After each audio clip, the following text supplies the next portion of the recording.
The boardroom was silent, the air thick with the smell of expensive coffee and ambition.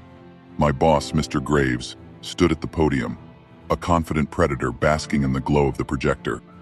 On the screen behind him were my designs, my data, my soul, all under a title that bore his name. He was presenting my billion-dollar idea to the CEO. He was moments away from getting the promotion of his life.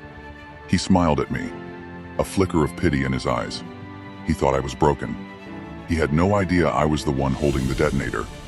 If you have ever poured your heart into something just to have it stolen by someone with more power, if you've ever been told to just be a team player while someone else takes the credit for your work, then you have found your people. Welcome to Karma's Revenge. This is the place where the overlooked get their payback. Before we begin, do your part for the cause. Hit that like button to show your support, and subscribe so you never miss a story of justice being served. Now, let me tell you how a single hidden line of code turned my boss's greatest triumph into a career-ending nightmare. My name is Ethan. For 3 years at Innovate Corp, I was a ghost. A good ghost, a reliable one. I was the guy who stayed late to run the numbers, the analyst who found the flaws in everyone else's plans. My direct boss, Mr. Graves, loved my work ethic. He called me his secret weapon. He was charismatic, with a perfect suit for every day of the week and a handshake that felt like a promise. I looked up to him. That was my first mistake. My world consisted of my small, loyal team. There was Maria, a data wizard who could find a needle in a digital haystack, and Ben, a young, optimistic coder who still believed in the company's mission. And then there was David, my mentor. An older programmer on the verge of retirement, David had seen a dozen men like Graves come and go. He saw the fire in me and warned me to be careful who I showed it to. I should have listened. My passion project was called Chimera. It was a revolutionary logistics system I built in my own time, on my own computer, fueled by caffeine and a belief that I could change this company. It was elegant, efficient, and would save millions. After 6 months of secret work, I was finally ready. I booked a private meeting with Mr. Graves. In his office, I laid it all out. The architecture, the projections, the entire vision. He was speechless. He leaned back in his leather chair, his eyes wide. "Ethan," he said, his voice full of awe. This is a game changer. You're a genius." He promised to champion it, to take it directly to the CEO, the almost mythical Mr. Sterling. He told me, "Our names will be on this. We're going to the top." For a week I walked on air. I was finally being seen. Then the email came. It was from Graves, intended for his own boss, a senior VP named Richards. The subject line was, "My Q4 initiative." My blood ran cold. I opened it. He had attached my presentation, my work, but he had rebranded it. Project Chimera was gone. In its place was the Graves Mandate. He talked about his long nights, his innovative vision. My name wasn't mentioned once. He hadn't just stolen my work. He had erased me from my own story. The floor fell out from under me. I wanted to scream, to storm into his office, to quit. I went to David's cubicle, my hands shaking. I showed him the email. He wasn't surprised. He just sighed and looked at me with his weary eyes. "Don't get angry, kid," he said, his voice low. "Get strategic. Men like Graves are arrogant, and arrogance creates blind spots. He stole the car, but I bet he has no idea how the engine really works. Go back. Look at your work. You built it. You know its secrets." He was right. A cold, surgical anger replaced my despair. Vengeance became my new project. I knew something about Graves that no one else did. He was lazy. He would never bother to dive into the complex code of my system.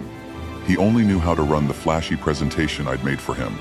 And in that presentation, I had built a secret door. On one of the most complex data slides, I had embedded a macro, a tiny, invisible command. It was linked to a single, insignificant pixel in the company logo at the bottom of the slide. If the mouse pointer hovered over that exact pixel for more than 2 seconds, it wouldn't just go to the next slide. It would trigger a hidden one. A slide I had named Original Author. On it, I had placed screenshots of my original time-stamped files, key emails between me and Graves where I detailed my progress on Chimera, and a photo of the whiteboard in my apartment, covered in the system's foundational algorithms. It was an undeniable digital birth certificate. The day of the big board meeting arrived. I sat in the back row with my team. The CEO, Mr. Sterling, a man with eyes that could cut glass, sat at the head of the table. Mr. Sterling. Graves took the stage. He was magnificent. He delivered my words with passion, my data with authority. He was selling my dream, and the board was buying every word. He clicked through the slides, each one a dagger in my heart. Then, he arrived at the final data-heavy slide before the conclusion, the one with my secret. He moved his mouse to gesture at a growth chart, letting the pointer rest for just a moment at the bottom of the screen, right over the company logo. Click. The room held its breath, expecting the final summary. Instead, a new slide flashed onto the massive screen. My slide. The title, Project Chimera, Original Author, Development Timeline, was displayed in bold letters. My name was under it, my emails, my whiteboard. A collective gasp swept through the boardroom. Graves froze. The color drained from his face as he stared at the screen, his mouth half open. He looked like a statue of his own failure. He turned and his eyes found mine across the room. They weren't filled with pity anymore. They were filled with terror. The CEO, Mr. Sterling, stood up slowly. His voice cut through the silence like a razor. "Mr. Graves," he said without taking his eyes off the screen, "you have 1 minute to explain this. After that, security will escort you out of my building." I didn't let him speak. I stood up and found my voice. "I can explain, sir," I said, my voice steady and clear. "That project is called Chimera, and it's mine." I didn't need to say another word. The slide said it all. Graves was fired on the spot. He was professionally annihilated in the same room where he tried to build his kingdom on my back. The next day, Mr. Sterling called me to his office. I walked out with a promotion, a new team, and full command of my project. They say success is the best revenge. They're wrong.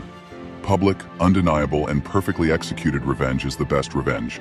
And success is just the glorious aftermath. Have you ever had a boss or colleague steal your work?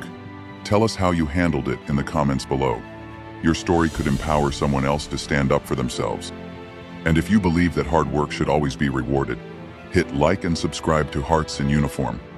Welcome to the team.